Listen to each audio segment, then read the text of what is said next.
후서 7장 9절에서 11절의 말씀을 가지고 하지 말아야 할 근심과 해야 할 근심이라는 말씀의 제목으로 이 시간 우리가 하나님의 말씀을 통하여 함께 은혜를 나눕니다.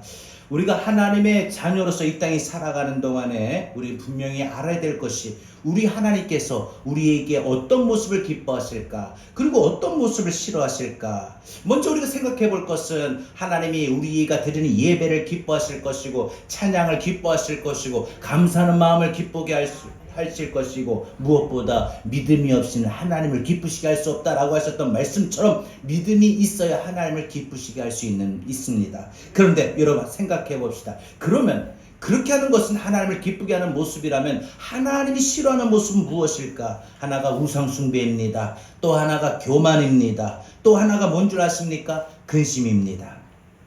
여러분, 우리가 성경을 통해서 우리가 하나님이 싫어하는 게 뭐냐? 하나님이 자녀들에 대해서 정말 싫어하는 게 무엇이냐? 우상 숭배하는 거, 교만한 거, 이건 다 압니다. 근데 또 하나가 우리가 미처 생각지 못했던 부분, 여러분, 근심이라는 겁니다. 근심하는 거 하나님이 싫어합니다. 여러분, 우리가 근데 문제는요, 우리가 살아가는 동안 이 땅에서 근심 안 할 수가 있느냐? 우리 아까 불렀던 찬송의 가사에 보면은 이 땅에 살아가는 동안 근심, 걱정, 염려 없는 사람 누구인가라고 했죠. 여러분, 그렇습니다. 우리 이 땅에 살아가는 동안에 근심할 수밖에 없는 삶의 모든 상황들을 갖고 있습니다. 그래서 우리는 근심할 수밖에 없고 염려해야 할 수밖에 없고 걱정할 수밖에 없어요. 근데 문제는 뭐냐? 그런 근심과 염려와 걱정이 계속 우리 안에 머물게 되면은 우리가 불신앙과 의심이라는 열매를 맺게 된다는 겁니다. 결국은 우리가 하나님과 거리가 멀어지게 만드는 결과를 낳게 된다는 것이죠. 여러분, 그래서 우리로 하여금 근심하게끔 하고 걱정하게끔 하고 염려하게끔 하는 이 배우는 누구냐? 사단입니다. 근데 사람들은 그것을 모르고 살아갑니다. 찬송가 우리가 부르는 가사에 우리가 486장 우리가 이 세상에 근심된 일이 많고 참 평안을 몰랐구나. 내 주 예수 나로라 부르시니 곧 평안이 시리로다. 주 예수의 구원의 은혜로다. 참 기쁘고 즐겁구나. 그 은혜를 영원히 누리겠네. 곧 평안이 시리로다 라고 했습니다. 우리 인생길에 참 근심이 많습니다. 지나고 보면 별것도 아닌데 그 순간에는 왜 그렇게 근심이 되고 걱정이 되는지요. 막상 어떤 경우는 터지지도 않았는데, 아직 나타나지도 않았는데, 생기지도 않은 문제인데 벌써 저 멀리 있는 것을 끌어다가 내 앞에 두고 우리가 근심, 걱정, 염려하고 불안해합니다. 사람들이 이렇게 먼 미래의 것을 자신이 지금 살아가는 현재에 맞춰서 걱정하기도 합니다. 적어도 우리가 예수를 나의 구주로 믿는 성도라고 하면 우리는 분명 근심, 걱정, 염려에서 우리는 해방이 되어야 됩니다. 자꾸 나를 근심, 걱정, 염려로 올가면은 악한 원수마귀 사단의 배후에서 우리는 사단의 역사를 알고 분별하고 하나님의 말씀으로 믿음으로 그 사단의 공격을 우리는 물리치고 우리는 주님이 주시는 평안 속에 우리는 거해야 됩니다. 그래서 주님도 우리에게 염려하지 말라라고 강력하게 우리에게 권면을 하십니다. 마태복음 6장 31절 32절 성경이 이렇게 말합니다. 그러므로 염려하여 이르기를 무엇을 먹을까 무엇을 마실까 무엇을 입을까 하지 말라. 이는 다 이방인들이 구하는 것이라. 너희 하늘 아버지께서 이 모든 것이 너희에게 있어야 할 줄을 아시느니라 라고 했습니다. 하나님이 다 아신다고 했어요. 우리가 이 땅에서 먹고 사는 문제, 무엇이 필요한지, 재정의 상태, 건강의 상태, 가정의 상태 어떠한지 하나님이 아신다고 했습니다. 그럼에도 불구하고 이렇게 자꾸 하나님이 아셔서 하나님이 도와주시고 하나님이 역사해 주시고 하나님이 고쳐주시고 하나님이 함께 하실 거다라는 믿음의 확신을 갖지 못하고 계속 염려, 근심, 걱정하는 건 이방 사람들이 하는 거라고 했습니다. 이거는 뭐 말합니까? 세상 사람들이란 말합니다. 이건 뭘 말합니까? 믿음이 없는 사람을 말합니다. 예수 믿는 사람이 믿음이 없으면 자꾸 하나님이 함께 하셔서 도와주시고 붙잡아 주시고 고쳐주시고 역사하실 건데 그걸 믿지 못하고 확신하지 못하고 자꾸 주어진 상황 속에 근심과 염려에 떨게 되는 것이지요. 하나님 분명히 아신다고 했어요. 요한복음 14장 1절 너희는 마음에 근심하지 말고 하나님을 믿으니 또 나를 믿으라 라고 했습니다. 잠언 10장 22절 여호와께서 주시는 복은 사람을 부하게 하고 근심을 겸하여 주지 아니하느니라. 하나님은 우리에게 복 주신 하나님이지 근심 염려 주신 하나님은 아니라는 것이죠. 그렇다면 예수를 구주로 믿는 성도들은 우리는 어떻게 해야 됩니까? 우리 성도들은 우리가 전혀 근심 걱정 염려 없이 살아야 합니까? 아닙니다. 오늘 우리에게 주신 말씀을 보면은 우리도 때로는 근심이라는 것이 필요할 때가 있다라는 것이지요. 오늘 말씀에 보면은 근심을 하는데 사람이 이 땅에 살아가는 동안 근심하는 건 두 가지로 있습니다. 그것을 우리가 분류하면 육적인 근심이 있고 영적인 근심이 있다는 것이죠. 육적인 근심은 무엇을 말합니까? 세상 근심을 말합니다. 즉 이 세상 살아가는 동안에 우리가 당하게 되는 근심이죠. 영적인 근심은 하나님의 뜻대로 하는 근심을 말합니다. 내가 하나님의 뜻을 위하여 하나님의 원하신 뜻을 위하여 살기 위한 뜻이죠.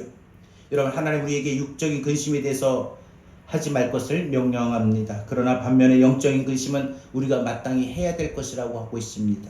그래서 오늘 말씀의 설교의 제목, 우리가 하지 말아야 될 근심은 세상의 근심이고 해야 할 근심은 하나님의 뜻대로 살기 위한 근심이라는 것이죠. 오늘 본문의 말씀의 배경은 사도 바울이 고린도 교회 성도들에게 편지로 아주 호되게 책망하고 있는 내용입니다.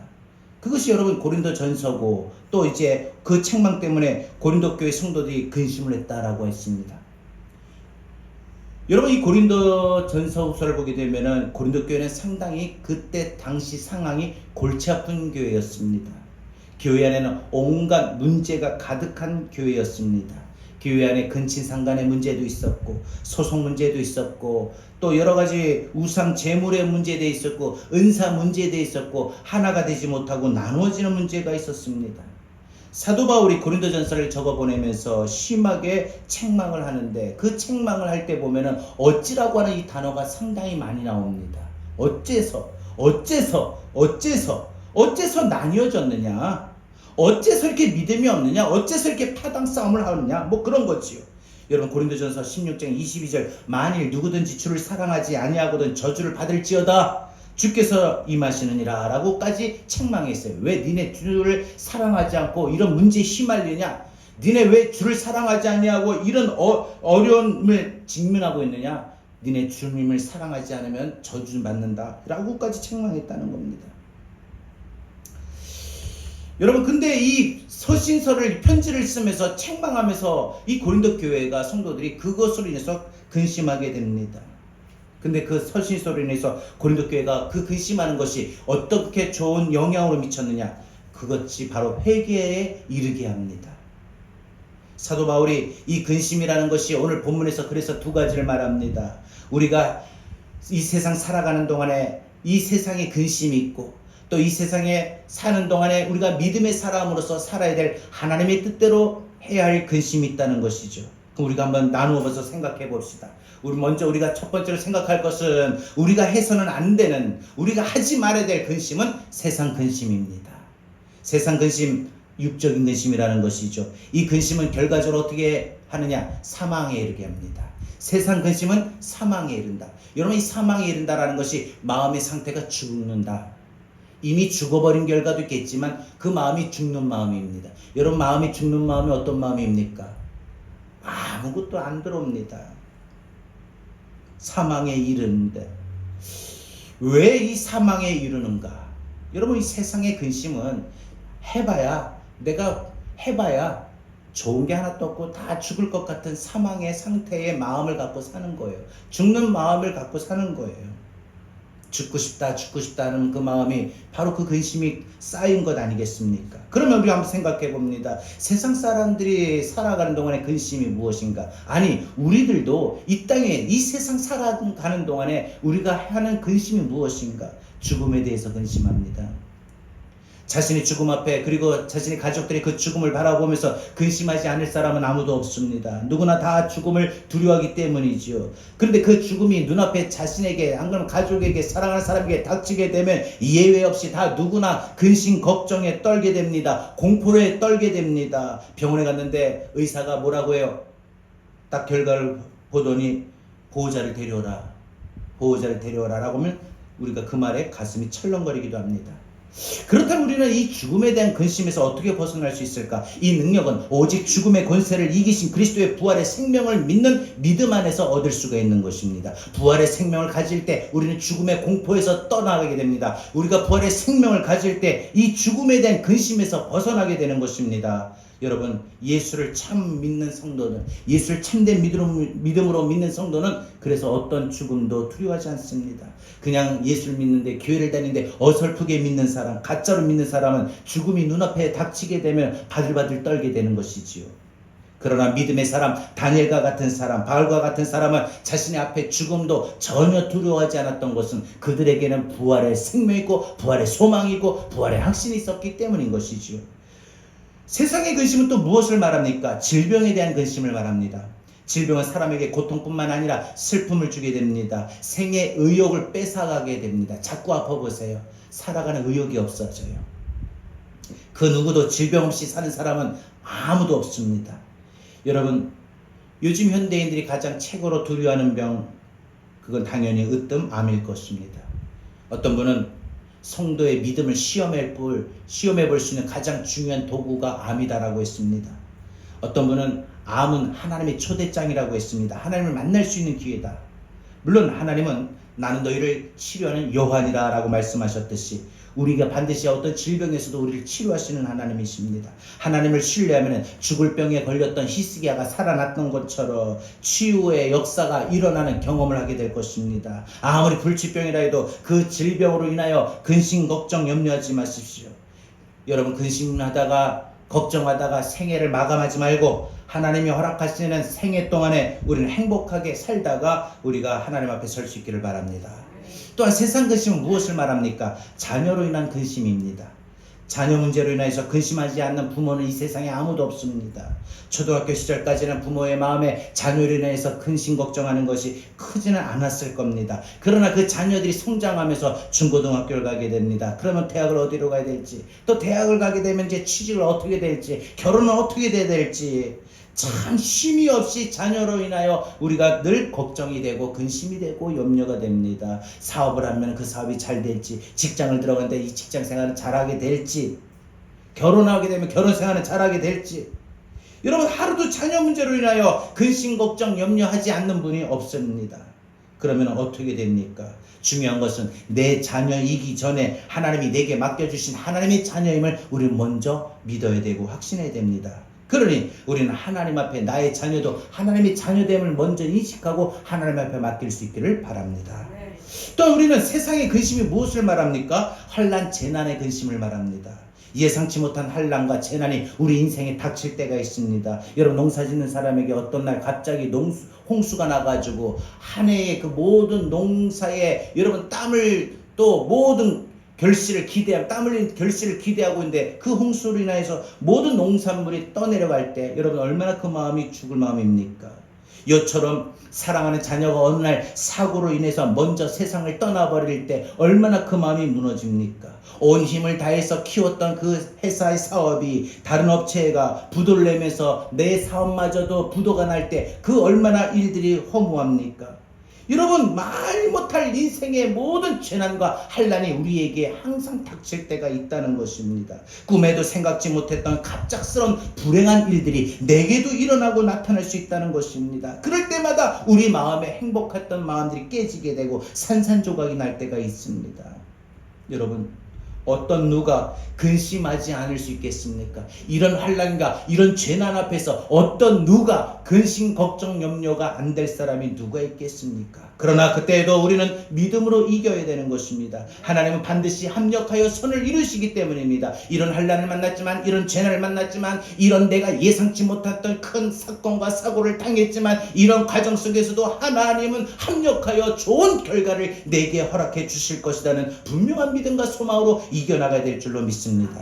여러분, 이런 세상의 근심은 어떤 결과를 가져옵니까? 영적 질병에 걸리게 합니다. 자꾸 세상 근심하게 되면은 영적인 질병에 걸립니다. 여러분, 근심 있는 사람들 얼굴 보십시오.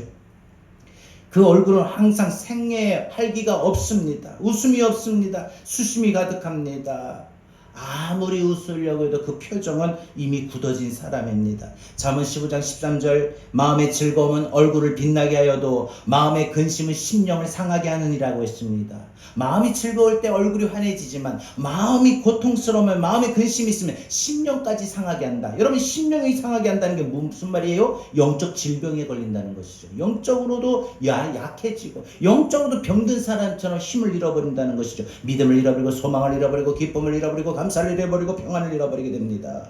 뿐만 아니라 세상의 근심은 영적 질병에 걸리게 할 뿐만 아니라 육신의 건강마저도 잃어버리게 합니다. 잠언 17장 22절입니다. 마음의 즐거움은 양약이라도 심령의 근심은 뼈를 마르게 하느니라고 했습니다. 여러분 근심은 마음의 고통이 극심한 상태를 말합니다. 근심에 빠져서 의욕을 상실하고 좌절감에 사로잡혀 살아간 사람이 얼마나 많습니까? 우리도 그럴 때가 많고요. 그 사람은요 어때요? 얼마 못 가서 병상에 눕게 됩니다. 왜요?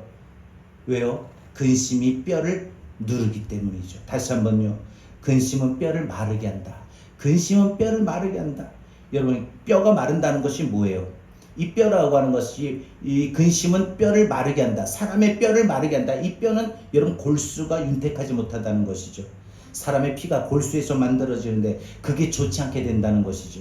그러니 여러 종류의 우리가 질병에 걸리게 되는 겁니다. 합병에도 걸리고 그래서 관절염에도 걸리고 우리가 소화기장에도 혈관장에 각종 질병이 바로 이런 것으로 인해서 나타난 거 아니겠습니까? 심령의 근심, 걱정, 염려 많은 사람들에게는 항상 질병이 더 많이 생길 수밖에 없습니다. 우리가 현대인들의 이 병의 원인은 스트레스라고 하잖아요. 이 스트레스, 근심, 걱정, 염려는 이 질병을 일으키게 해서 결국은 건강마저 잃어버리게 한다는 겁니다. 그러면 우리가 이 땅에 살아가는 동안에 어차피 이 땅에 살아가야 되는데 그럼 이 땅에 살아가는 동안 세상 근심을 우리가 어떻게 물리쳐야 될까요?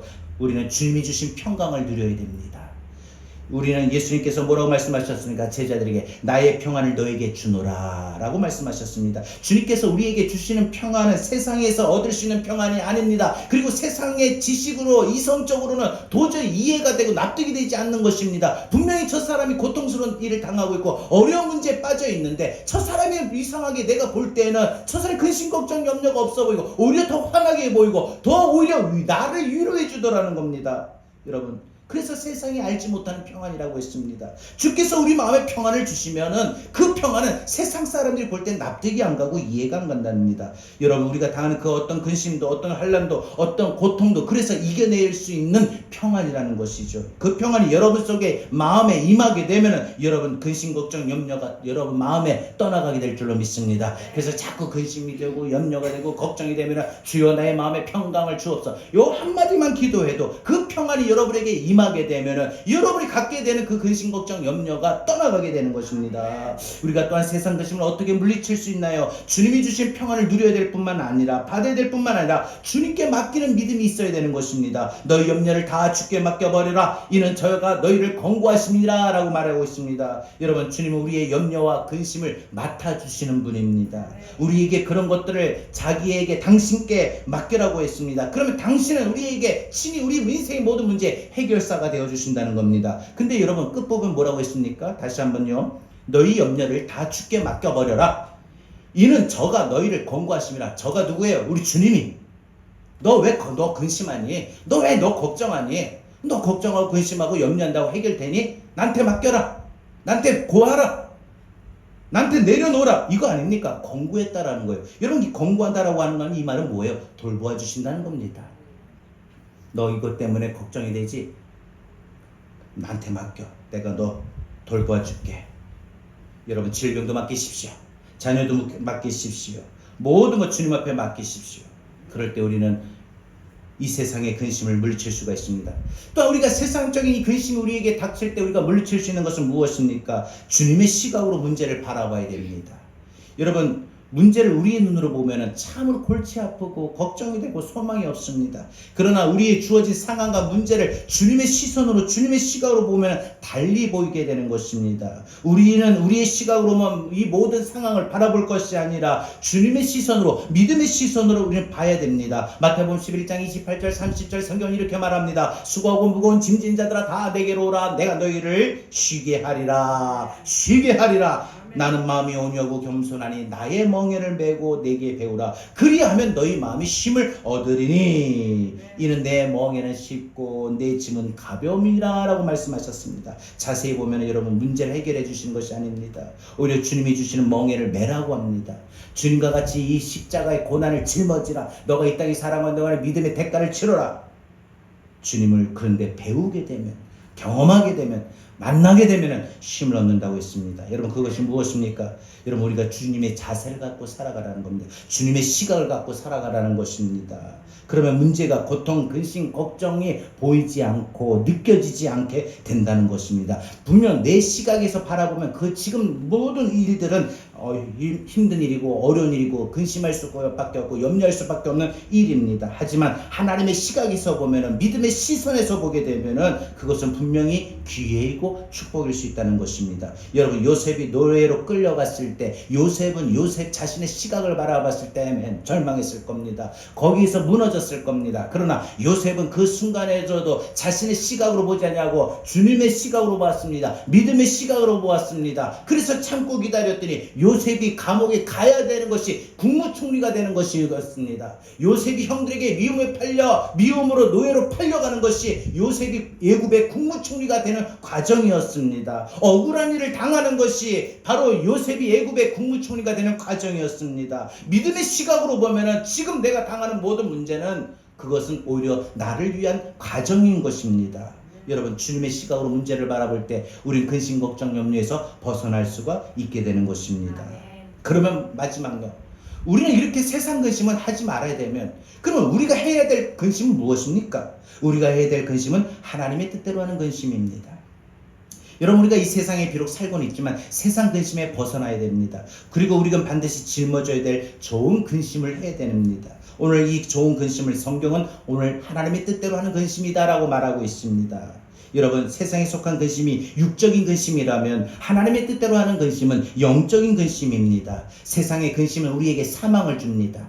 죽을 것 같은 마음을 주고 죽는 상황을 주고 죽는 생각을 주고 죽는 모습을 줍니다. 그러나 이 영적인 근심은 우리에게 회개하고 생명을 준다고 했습니다. 자꾸 나로 하여금 회개할 수 있는 마음을 주시고 뜨거움을 주시고 다시 한번 잃어버린 믿음의 뜨거움과 능력과 생명을 주신다고 했습니다. 그래서 세상 근심은 우리로 하여금 오히려 더 신앙생활을 침체하게 만들고 결국은 하나님을 떠나버리고 하나님과 멀어지는 생활을 하게 하지만, 하나님의 뜻대로 하게 되는 근심은 우리로 생명의 믿음의 삶에 활기를 주게 되고 생명을 얻게 하는 것입니다. 여러분 이 하나님의 뜻대로 하는 근심이 있어야 됩니다. 그러면 하나님의 뜻대로 하는 근심은 뭘까? 그것은 성숙하지 못한 신앙을 근심해야 됩니다. 성숙하지 못한 고린도 교회가 부끄러운 모습을 갖고 있기 때문에 사도 바울에게 책망을 받았다고 했습니다. 그것은 그들의 삶 속에 예수를 믿으면서도 신앙생활하면서도 그것이 버리지 못했던 모습이었던 것입니다. 우상 숭배했던 것입니다. 여러분 그렇게 성숙하지 못한 신앙 때문에 그들은 사도 바울에게 책망을 받았습니다. 여러분 오늘도 우리에게 이 모습을 가지고 생각해 봐야 될 것이 있습니다. 나는 왜 이렇게 믿음이 작을까? 나는 왜 이렇게 아직까지도 이 세상의 욕심을 내려놓지 못한 것일까? 나는 왜 이렇게 하나님 앞에 믿음으로 설 수가 없을까? 나는 왜 이렇게 하나님 앞에 오늘도 예배 자리로 왔는데 마음을 열 수 없을까? 기도를 할 수 없을까? 여러분 이런 모든 근심들은요 바로 우리가 반드시 해야 될 근심이고, 이런 근심이야말로 하나님의 뜻대로 살기를 위해서 몸부림치는 그런 근심이라는 것입니다. 여러분 결국 이런 근심은 자기의 믿음을 성장시키고 성숙시키게 되는 것입니다. 여러분 우리에게 이런 근심이 있기를 바랍니다. 또한 우리는 헌신 못하는 것에 대해서 근심하는 것이 하나님의 뜻대로 하는 근심입니다. 고린도 교회가 많은 문제가 있었는데 특별히 예배적인 문제, 예배를 드리는 데 있어서 이와 같이 헌신하지 못했습니다. 우상 숭배하면서 헌신하지 못했던 것. 어떤 분이 주일 성수에 대해서 한번 생각합니다. 주일 예배를 시간에 여유가 있으면 드리고 시간에 여유가 없으면 못 드리는 것으로 생각할 때, 어떤 분들은 그래서 일어나면 예배 드리러 오고 못 일어나면 예배 못 드리러 나오는 거. 많은 사람들이 주일 예배를 단지 자기네 시간에 주어진 범위로 생각하고 예배를 드리게 되고 빠지게 됩니다. 시간 있으면 드리고 시간 없으면 못 드린다는 거죠. 시간이 되면은 드리고 안 되면 어쩔 수 없는 것으로 여긴다. 여러분 그런 사람들이 회사는 보세요. 죽어도 안 빠져요. 학교는 봐요. 죽어도 지각 안 해요. 자식이 학교를 안 가면 난리가 날 텐데 교회 빠지는 건 너무 쉽게 포기한다는 겁니다. 그냥 그러느니 여러분, 하나님이 그런 우리를 어떻게 보십니까? 분명한 건 주일 성수는요, 쉬운 거면서도 사실 어려운 거예요. 그래서 주일 성수는 대가를 치러야 됩니다. 내가 주일을 제대로 지키는 생활을 하고 있는가? 여러분, 대가를 지불해야 됩니다. 현대사회가 그러니 어쩔 수 없다라고 우리가 그 주일 예배 한 번 빠지는 걸 대수롭지 않게 생각해서는 안 된다는 것입니다. 그 한 번 빠지는 것 때문에 1년이 힘들고 그 한 번 빠지는 것 때문에 내 믿음이 흔들리게 된다는 거 아십니까? 마귀는 그것으로 인해서 우리에게 이와 같이 우리를 장악하려고 하는 틈을 만들게 되는 것입니다.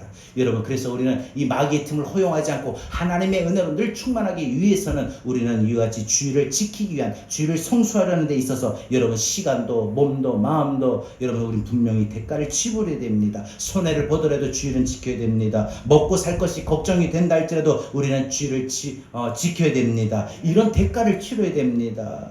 밤을 새서라도 전날 밤새고 일했는데 전날 잠을 설쳐가지고 잠 한숨도 못 잤는데, 아니면 잠을 어설프게 자가지고 한 2시간밖에 못 잤는데 못 일어나겠다. 그래도 여러분 그 모든 것을 우리는 대가를 지불하면서 주님 앞에 나와서 예배를 드려야 된다는 거예요.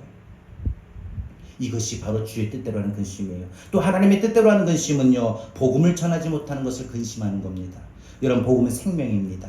이 생명의 복음을 믿는다고 하면서 전하지 못한다면은, 우리가 전하지 못한다면 그것은 우리의 신앙생활이 허수아비일 것입니다. 형식적일 것입니다. 여러분, 주님의 마지막 명령 기억나십니까? 뭐라고 했습니까? 너희는 가서라고 했습니다. 간다라는 것이 무엇입니까? 전하라는 것의 시작입니다. 땅끝까지 이르러 내 증인이 되라고 하셨습니다. 근데 왜 우리는 복음을 전하지 못합니까? 왜 주변에 믿지 않는 사람들 보는데도 우리는 복음을 소개하지 못하는 것입니까? 복음을 전하지 못하는 것은 하나입니다. 그것은 복음의 결과에 자신이 구원의 확신이 없기 때문입니다. 예수 믿어야 천국 간다, 이것에 대한 확신이 없기 때문입니다. 그러니 이것을 가지고 우리 근심해야 됩니다. 하나님, 제가 그렇다고 안 믿는 건 아닌데 자꾸 이상하게 제 마음에 전도할 마음이 안 생겨요. 하나님, 전도하고 딱 막상 갔는데 제 입이 안 열려요. 하나님, 저에게 전도할 수 있는 마음을 주세요. 전도할 수 있도록 저의 입을 열게 하여 주세요 라고 우리는 자꾸 주님 앞에 우리가 복음 전하는 것에 대해서 기도해야 됩니다. 그리고 이렇게 주의 복음을 전하는 것에 대해서 늘 생각하는 것이, 근심하는 것이, 그것이 하나님의 뜻대로 하는 근심입니다. 우리 교회 빈자리가 많은데 내가 어떻게 한 명 전도해가지고 우리 교회 빈자리를 채워야 되는데, 여러분, 이것이 하나님의 뜻대로 하는 근심이라는 것이죠. 여러분, 하나님의 뜻대로 근심하는 거 분명해야 됩니다. 그러면 하나님의 뜻대로 이렇게 근심하면 내게 어떤 유익이 있을까요? 회개가 이루어지게 됩니다. 오늘 본문에 나타난 말씀 보면 하나님의 뜻대로 하는 근심은 후회할 것이 없는 구원에 이르는 회개를 준다라고 했습니다. 회개를 이룬다. 우리가 하나님의 뜻대로 이렇게 근심하게 되면 회개가 나와요. 회개의 마음이 임해요. 회개의 능력이 임해요. 회개의 성령님이 임하셔요. 네. 하나님 앞에 회개하는 마음은 하나님께 드리는 최고의 선물입니다. 하나님 앞에 드려지는 선물, 회개하는 마음이에요. 회개하는 마음이에요. 자식이 부모한테 어떤 말이 가장 부모의 마음을 가장 확 열어버리고, 왜 그런 거 있죠? 문도 보면은 서서히 열리는 문이고 팍 열리는 문이고, 엘리베이터 보니까요, 어떤 엘리베이터는 5층 올라가는데 또 속이 터집니다. 근데 어떤 엘리베이터는 50층 올라가는데 벌써 왔나? 할 정도입니다. 우리 마음이 우리가 자녀들의 말을 중에서 가장 우리 마음이 팍 열리는 거, 부모로서 열릴 때 생각해 보면은, 자식이 아빠, 엄마, 저 잘못했어요, 사과할 때, 회개할 때라는 거죠. 여러분, 물론 사람마다 다를 겁니다. 어떤 부모는 더 다른 좋은 말을 또 생각이 날 수도 있을 것입니다. 근데 중요한 것은 우리가 하나님 앞에 회개하는 마음은 분명히 우리가 하나님 앞에 갖게 되는 최고의 마음입니다. 우리가 가지고 있는 것 중에 가장 값진 것이 있다면 그것은 그리스도의 피로 우리가 회개한 우리의 마음일 것입니다. 근데 이런 회개는 우리가 저절로 이루어지는 게 아닙니다. 하나님의 뜻대로 하는 근심이 자꾸 있어야만 우리 마음에도 회개의 마음이 임하게 되는 거예요. 회개는요, 그냥 마음이 임하는 게 아니에요. 여러분, 천부의 의지 없어서 손 들고 옵니다. 이 찬송 부른다고 회개의 마음이 임합니까? 보니까 안 그렇더라고요. 저는 처음에 그런 줄 알았어요. 그래서 매일 우리 언찬 예배를 시작하기 전에 보면 천부의 의지 없어서 부흥회라든지 어느 수련회라든지 가면은 꼭 레파토리처럼 이 찬송이 들어가는데, 이 찬송 보면 손 들고 합시다, 손 들으세요, 손들 의지적으로 막 시켜도 손은 드는데 회개를 못하는 사람이 참 대반입니다. 왜 그런가? 찬송 부른다고 우리가 의지로 우리가 의지적으로 해서 회개할 수 있는 게 아니라는 거죠. 하나님의 뜻대로 하는 근심을 갖고 있는 상태가 돼야 회개도 마음이 임하게 되는 것이고 회개의 영이신 성령님이 내 안에 임하게 되는 것입니다. 여러분, 회개는 저절 우리 마음에서 솟아나는 것이 아니라 하나님의 뜻대로 하는 근심에서 나온다는 거 기억하십시오. 좀 더 기도를 해야 되는데 못하는 겁니다. 기도를 해주세요 부탁을 받았을 때 네 하고 대답을 했는데 그걸 잊어버리고 못할 때 있어요. 제 친구 목사님하고 이야기했는데 자기네 교회 성도가 목사님 이것 때문에 있는데 기도 좀 해주세요 라고 하더래요. 그래서 목사님이 아유 예 알겠습니다. 근데 이 목사님이 바빠가지고 잊어버렸대요. 그날 그 일을 해결해야 되는데 그 안에 기도를 해야 돼 잊어버렸대요. 그리고 그러니까 참 그래도 얼마나 하나님의 은혜인지 이분이 문제가 잘 해결이 됐어요. 그래가지고 와가지고 목사님 너무 기뻐가지고 목사님 기도해 주셔서 고맙습니다. 목사님 기도 덕분이에요. 근데 이 목사님 뭐라고 말해요? 저 기도 안 했는데요. 기도 못 했는데요. 할 수 없잖아요. 그러니까 이 목사님 네. 근데 그 뒤돌아서고 나서는 그렇게 양심이 찔리더래요. 기도하겠습니다. 약속해놓고 기도 못할 때. 아마 이거는 목사뿐만 아니라 우리가 기도하신 분, 기도 요청을 받으신 분들은 경험할 거예요. 저도 그래서 참 감사한 거는 하나님 앞에 기도한다라고 제가 제 입으로 내뱉을 때는 제가 하는 기도 순서가 있어요. 근데 항상 그 기도 먼저예요. 왜? 잊어버리지 않기 위해서. 그 기도를 제가 기도하겠습니다 라고 했던 그 말, 그분의 기도의 제목, 그걸 항상 어떤 일이 있어도 먼저 합니다. 사실 저녁 기도회 뿐만 아니라 아침을 시작하고 일을 할 때도 항상 그 기도를 먼저 하게 되더라고요. 여러분, 우리가 중요한 것은 하나님 앞에 우리가 회개를 이룰 수 있는 것이 우리가 필요하다는 것입니다. 여러분, 또 우리는 하나님만을 의뢰하게 됩니다. 하나님의 뜻대로 하는 근심을 하게 되면 내게 어떤 유익이 일어나냐? 하나님을 의지하게 된다는 거예요. 우리 가정에 갑자기 예기치 못한 어려움이 닥쳤을 때 이 일은 내가 지난날 하나님의 뜻을 어기는 생활을 해왔더니 하나님께서 나로 하여금 깨닫게 하시는 것이구나. 마음에 근심이 생기고 깨달음이 생기게 되는데 그렇지 못합니다. 이런 근심은요, 하나님을 더 의지하게 만들기 위함입니다. 그래서 지난날 어려움들을 인해서 이런 일 때문에 내가 이렇게 어려움이 왔구나 하면서 그렇게 깨달음이 오는 사람들은 하나님의 뜻대로 하는 근심을 하게 됩니다. 자신의 몸이나 자녀의 몸에 예상치 못한 병이 생겼다든지 어쩌다가 생긴 것으로 단정하지 마시고 여러분, 예를 들어서요, 우리가 요즘에 코로나가 다시 유행이라고 하는데 코로나가 우리가 걸렸어요. 안 그러면 우리가 음식을 먹다가 배탈이 나가지고 상한 음식을 먹어가지고 이 더운 날씨에 몸에 두드러기가 나고 막 이랬어요. 그거 그렇게 먹지 말라고 했더니 먹어가지고 냉장고에 내가 그걸 못 넣어가지고 그 음식이 상한 거 모르고 내가 먹어서 이렇게 됐다 라고만 단정 짓지 마시고 내가 지난주에 하나님 앞에 내가 감사를 잃어버렸나, 은혜를 잃어버렸나, 그래서 이런 이렇게 또 시험거리가 생겼나, 근심이 생겼나, 라고 생각할 수도 있을 거 아닙니까? 그러니까 우리가 인생을 살아가는 동안에 어떤 일에 대해서 어쩌다가 생긴 거다 이렇게 생각하지 마시고 자신의 신앙생활과 때로는 결부시키는 그런 자세가 필요해요. 그래야지 하나님을 의지하게 되거든요. 지난날 내가 기도 안 하고 운전했더니 교통신호 위반에 하필 또 그때 걸리냐, 하필 또 경찰관이 그때 숨어 있다가 나타날 것도 뭐냐, 기도 안 하고 운전했더니 핸들 잡았더니 이런 생각도 여러분 결국은 우리가 신앙생활과 하나님 뜻대로 살기 위한 근심과 결부시킬 수 있다는 것입니다. 우리는 매 순간마다 그래서 하나님을 의지할 수밖에 없어요. 하나님을 여러분, 하나님을 의뢰하는 인생은 그 인생이 안전하다고 했습니다. 근데 하나님을 의지하지 않고 하나님을 의지하지 않는 인생은 그 인생이 안전할 수 있겠습니까? 어디? 불안하지요. 뭘 해도 불안하지요. 건강도 불안할 거고 가정도 불안할 거고 삶도 꿈도 자세도 모든 것이 그렇지 않겠습니까? 여러분, 하나님의 뜻대로 여러분 근심하는 거, 그래서 우리는 필요합니다. 왜? 자꾸 하나님의 뜻대로 근심을 하게 되면 내가 하나님을 의지하게 돼요. 매 순간마다 뭘 할 때마다 하나님 그거 꼭 도와주세요, 해주세요, 뭐 해주세요. 여러분, 그래서 우리 더 기도하게 되고 더 겸손하게 되는 거 아니겠습니까? 우리 마지막으로 하나님의 뜻대로 하는 근심은 내게 구원을 더 견고하게 합니다. 구원의 확신을 더 견고하게 합니다. 예수 믿고 거듭난 사람이라면 작은 것에도 민감하게 됩니다. 그러기에 우리는 하나님의 뜻대로 하는 근심이 많이 생길 수가 있습니다. 여러분 구원받은 자입니다. 저와 여러분들이 구원받은 자라면 우리는 매 순간마다 하나님의 뜻대로 하는 근심이 많이 일어납니다. 이런 근심은 결국 우리에게 어떻게 합니까? 후회하지 않는 구원을 이루게 한다고 했습니다. 성령은 우리에게 말할 수 없는 탄식으로 우리를 위하여 기도한다고 했습니다. 무엇 때문에 우리를 위하여, 나를 위하여 탄식한다고 하셨을까요? 우리가 연약하여 감당키 어렵기 때문입니다. 우리가 부족해서 이 모든 것을 받아들이고 소화할 수 없기 때문입니다. 그래서 성령은 우리로 인하여 탄식합니다. 아유, 이렇게 약해서 어떡하니, 이렇게 해서 어떡하니. 여러분, 성령님 우리 속에 내주하셔서 우리를 깨끗하게 하시고 늘 주님께 가까이 하게 하십니다.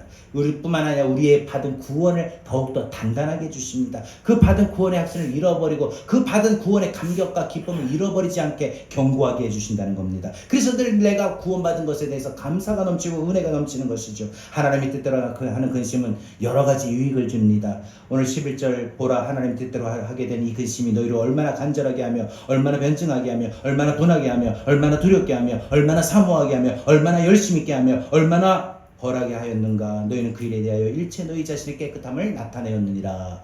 사도 바울이 오늘 고린도 교회에게 너무나 중요한 말을 하고 있습니다. 하나님의 뜻대로 하게 된 이 근심이 너희로 얼마나 간절하게 하며 너희로 얼마나 변증하게 하며 너희로 얼마나 분하게 하며 너희로 얼마나 두렵게 하며 얼마나 사모하게 하느냐. 여러분, 그래서 우리는 이 구원의 확신을 가지고 든든하게 세워짐으로 말미암아 하나님의 은혜를 더 간절하게 사모하게 됩니다. 복음을 열심히 전하게 됩니다. 죄악을 분별하게 됩니다. 하나님을 두려워하게 됩니다. 이 밖에도 우리는 복을 사모하게 되고 열심히 있게 됩니다. 우리는 그러므로 이 하나님의 뜻대로 하는 근심은 우리에게 믿음의 삶을 살아가는 동안에 많은 유익을 줍니다. 말씀 맺겠습니다. 빌립보서 4장 6절 7절 성경이 이렇게 말합니다. 아무것도 염려하지 말고 오직 모든 일에 기도와 간구로 너희 구할 것을 감사함으로 하나님께 아뢰라. 모든 지각에 뛰어난 하나님의 평강이 그리스도 예수 안에서 너희의 마음과 생각을 지키시리라 라고 했습니다. 여러분, 세상 근심 걱정은 우리를 하나님과 거리가 멀게 합니다. 하나님과 자꾸 믿음의 삶에, 기도의 삶에, 하나님 의지하는 삶에서 자꾸 떨어지게 합니다. 하나님 없이도 살아갈 수 있습니다. 아니, 하나님 없이 늘 살고 있는 게 참 대단합니다. 반대로 이런 영적 근심은, 하나님의 뜻대로 하는 근심은 우리를 새롭게 합니다.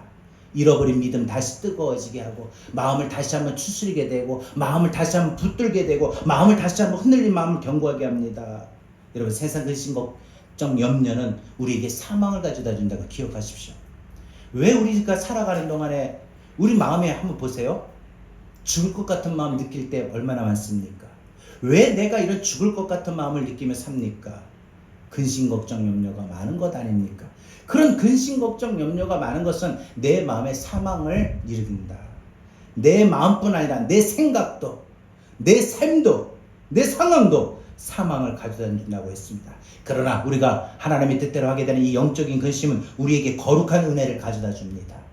우리에게 거룩한 은혜를 가져다 줍니다. 사모하는 은혜를 가져다 줍니다. 열심을 가져다 줍니다. 여러분, 하나님의 뜻대로 하는 근심이 생긴다면 우리는 분명 소망이 회복하게 되고 기쁨을 회복하게 되고 평안을 회복하게 됩니다. 그 근심이 결국은 우리로 하여금 회개하게 만들고 그 근심이 우리 마음을 새롭게 하게 만들고 그 근심이 하나님의 축복의 길로 우리를 인도해 주실 것입니다. 지금 여러분이 하고 있는 근심이 무엇입니까? 세상에 살면서 먹고 마시는 문제 때문에, 질병 때문에, 건강 때문에, 가정 때문에, 자녀 때문에 하는 근심입니까? 그 근심은 여러분에게 자꾸 해봐야 사망을 이르게 할 뿐입니다. 여러분, 그런 근심은 이제 하지 마십시오. 오히려 우리 하나님의 뜻대로 내가 주님 위해서 어떻게 할까? 내가 주님 영광을 위해서 무엇을 할까? 여러분, 이런 하나님의 뜻대로 하는 근심은 나에게 온전히 더 회개하게 만들고 내 거룩함과 내 열심을 더 끌어올리게 만들고 내 믿음을 더욱더 견고하고 흔들리지 않게 유지하게 합니다. 이 세상에 근심된 일이 많을 때 참된 평안을 우리는 잃어버리고 느낄 수가 없습니다. 그런 우리에게 주께서 이 시간 말씀하십니다. 사랑하더라, 사랑하는 딸아, 내게 오라. 병든 자여 내게 오라. 슬픈 자여 내게 오라. 가난한 자 내게 오라. 문제 있는 자 내게 오라.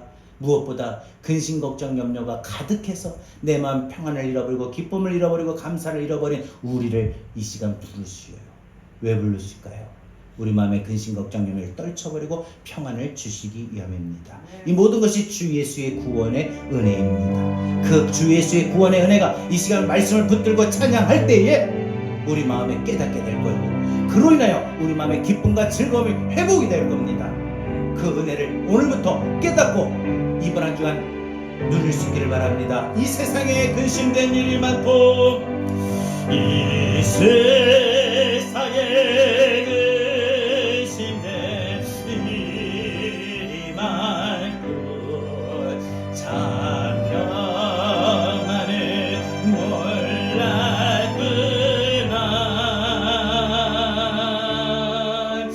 내 주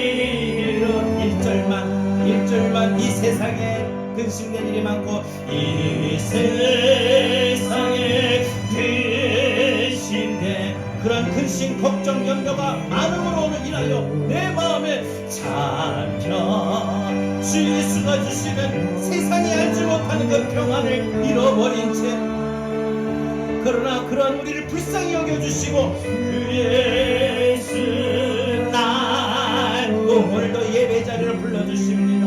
그리고 우리 마음에 평안을 다시 한번 주시려고 합니다. 평안이 시리로다.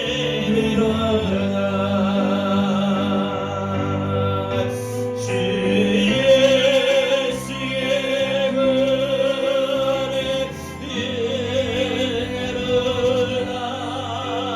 참 기쁘고 즐겁구나.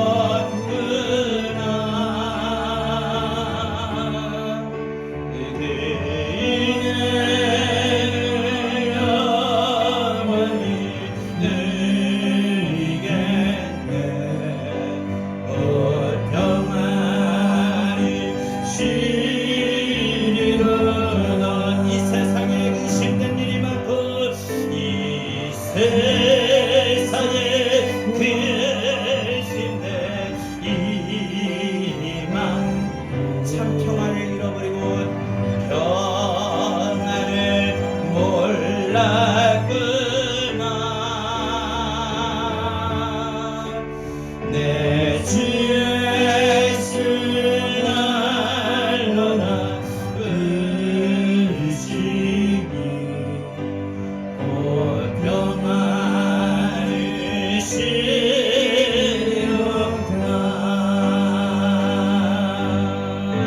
주 예수의 구원의 은혜로 나 참 기쁘고 즐겁구나. 그 은혜를 영원히 누리겠네. 곧 평안히 시리로다. 우리 다같이 오늘 시간 함께 기도합니다. 주신 말씀 붙들고, 하나님 우리가 이 세상에 살고 있지만은 하나님 육적인 것이 세상에 근심하지 않게 하여 주시옵소서. 먹고 살는 문제로 인하여 이 세상에 나도 모르게 근심된 일이 많이 밀려올 때가 많습니다. 그 근심 걱정 염려로 인하여 불안에 떨 때가 많고, 내 마음에 주님이 주셨던 평안과 은혜와 기쁨과 감사를 잃어버릴 때가 많았습니다. 주여 오늘도 예배의 자리로 우리를 불러주시고 하나님의 말씀으로 우리를 깨닫게 하여 주셨사오니, 하나님 오늘 이 말씀을 들고 기도할 때 하나님 평안 평안의 은혜가 우리에게 임하게 하여 주옵소서. 우리 다같이 시간 기도합니다. 주여 하나님 감사합니다. 주님 하나님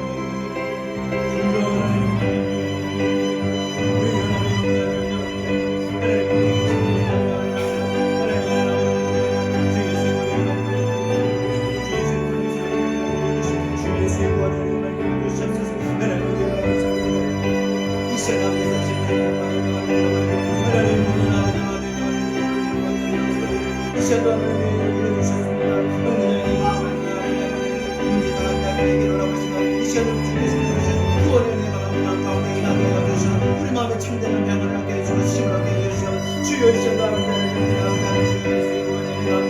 마음에 여기서 주님을 깨워주시고 주님 아버지 하나님 이 사랑과 하나님만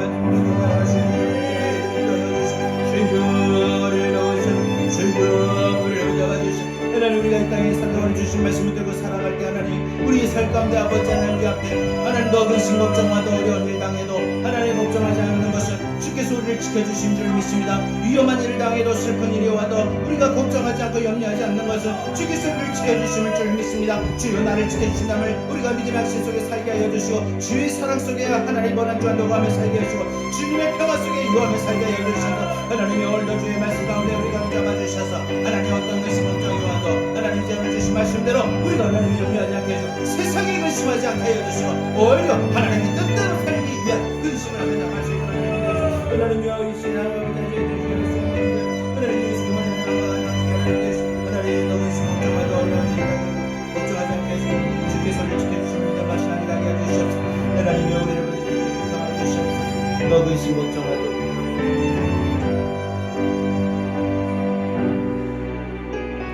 너 근심 걱정하도 어려운 일 당해도 걱정 말아라. 주 너를 지키리. 위험한 일 당해도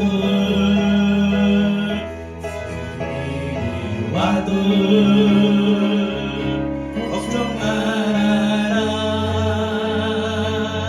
주 너를 지키리. 늘 지켜주신 주님의 사랑 속에 주님의 사랑 속에 거하라.